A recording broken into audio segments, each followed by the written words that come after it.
সালামু আলাইকুম। সবাইকে মাহে রমজানের শুভেচ্ছা। একটু আগে ঘুম থেকে উঠেই সুসংবাদটা পেলাম। আমি মনে করি যে এই মুহূর্তে ডক্টর ইউনূসের এমন সিদ্ধান্ত বাংলাদেশকে একটা স্থিতিশীল পরিস্থিতি নিয়ে যেতে বিরাট ভূমিকা রাখবে। আর এতে অনেকটা হতাশ হয়েছে শতভাগ আমরা বিশ্বাস করি ছাত্রদের যে নতুন দলটি জাতীয় নাগরিক শক্তি, ইভেন আরও যারা আছেন এই জাতীয় নাগরিক শক্তিকে লাড়াচাড়া কইরা ভবিষ্যতে নিজেদের আখের গোছাইতে যাচ্ছেন তাদের জন্য। তবে এতে আমার মনে হয় বাংলাদেশের ম্যাক্সিমাম মানুষ যারা আছেন তারা খুশি হয়েছেন। আর বিএনপির তো একদম রমজান মাসে মোটামুটি অ্যাডভান্স ঈদ মোবারক টাইপের একটা অবস্থা।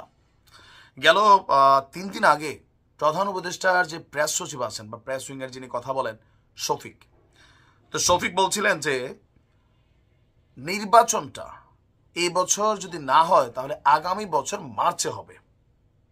এর মাঝখানে আমরা দেখলাম সেনা প্রধানের একটা মানে কি বলো যে এরকম দৃষ্টিভঙ্গি বা বডি অ্যাটিটিউড আমরা কখনো দেখে নাই। তিনি এরকম বলছিলেন একদম একটা ভাবটাব নিয়ে। যাই হোক, তিনি বলছেন যে নির্বাচন দ্রুত হওয়া উচিত, ডিসেম্বরের মধ্যেই, যত দ্রুত সম্ভব গণতান্ত্রিক সরকারের হাতে রাষ্ট্র ক্ষমতা দিয়ে দেওয়া উচিত। কারণ পরে কোনো কিছু ঘটলে সেনাপ্রধানকে বলা যাবে না যে তিনি কাউকে সতর্ক করেন নাই। তো নানান চাপ, বিএনপি বলছিল যে মার্চ থেকেই তারা হয়তো রাজপথে নামবে যদি নির্বাচন নিয়ে কোনো ধরনের ষড়যন্ত্র করা হয়।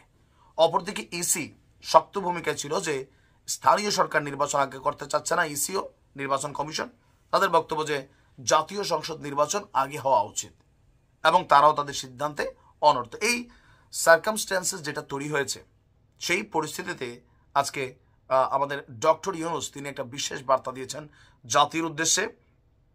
আর গতকালকে আপনার রাষ্ট্রীয় অতিথি ভবন যমুনায় ইউরোপীয় ইউনিয়নের যিনি কমিশনার আছেন হাজ্জা লাহবিব, তিনি সাক্ষাৎ করেছিলেন প্রধান উপদেষ্টার সাথে।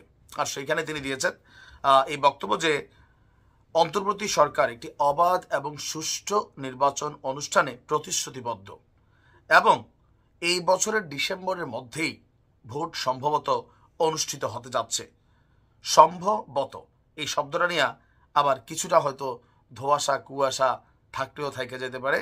যখন স্পষ্ট বক্তব্য থাকবে যে ডিসেম্বরের মধ্যেই নির্বাচন হবে, তারপরেও যেহেতু ছাত্ররা একটা প্রেশার ছিল যে আগে আওয়ামী লীগের বিচার করতে হবে, আগে এইটা করতে হবে, ওইটা করতে হবে, সংবিধান পরিবর্তন করতে হবে, আবার ছাত্রদের যে নতুন রাজনৈতিক দল, এখন রাজনৈতিক দল হিসেবে তারা নানান দাবি দাওয়া করতেই পারে।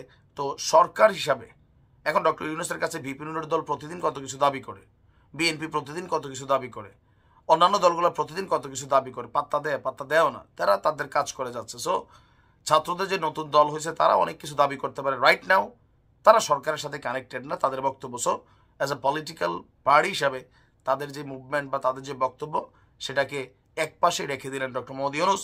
আর গতকালকের বক্তব্যে তিনি বলছেন যে আপনার এই যে বর্তমানে দেশের সাম্প্রতিক পরিস্থিতি এবং কি পরিবেশ, জীবনমানের উত্তরণ, তারপর যে অবস্থায় এই সরকার দায়িত্ব নিয়েছে সেখান থেকে অর্থনীতিকে পুনরুদ্ধার করা বাংলাদেশের জন্য একটা বড় ধরনের সমস্যা ছিল, ইভেন রোহিঙ্গা ইস্যুটাও ছিল। তো সব কিছু মিলেয়া ওনার বক্তব্য হচ্ছে আপনার এই মুহূর্তে একটা সুন্দর নির্বাচন অনুষ্ঠিত করার। কিন্তু প্রশ্ন হচ্ছে, আমরা বরাবরই বলি যে আইনশৃঙ্খলা পরিস্থিতি আরও যত শক্ত না হবে জাতীয় সংসদ নির্বাচন করা কিন্তু কঠিন হবে। এখন এইটা স্পেসিফিক্যালি ডিসেম্বরে হবে আমার ধারণা, কারণ যতটুকু বুঝতে পারতেছি বাতাস পরিস্থিতি, আমরাও চাই একটা গণতান্ত্রিক সরকারের হাতে আপনার এই ক্ষমতা চলুক। জনগণ যাদের ভোট দেয়, ছাত্রদের ভোট দিলে ছাত্ররা আসবে, বিএনপি দিলে আসবে বিএনপি, জামাতের দিলে জামাত আসবে, বাট একটা সরকার পদ্ধতি দরকার যেই সরকার জনগণের কথা শোনে। এই আসিফ নজরুল স্যার মার্কা সরকার আমাদের এই মুহূর্তে ঝামেলার কারণে হচ্ছে, কারণ সংস্কার কি চলছে জানি না, বা দেশের পরিস্থিতি অনেক জায়গায় ভালো হলে অনেক জায়গায় কিন্তু কন্ট্রোললেস। ভালো থাকুন, আসসালামু আলাইকুম।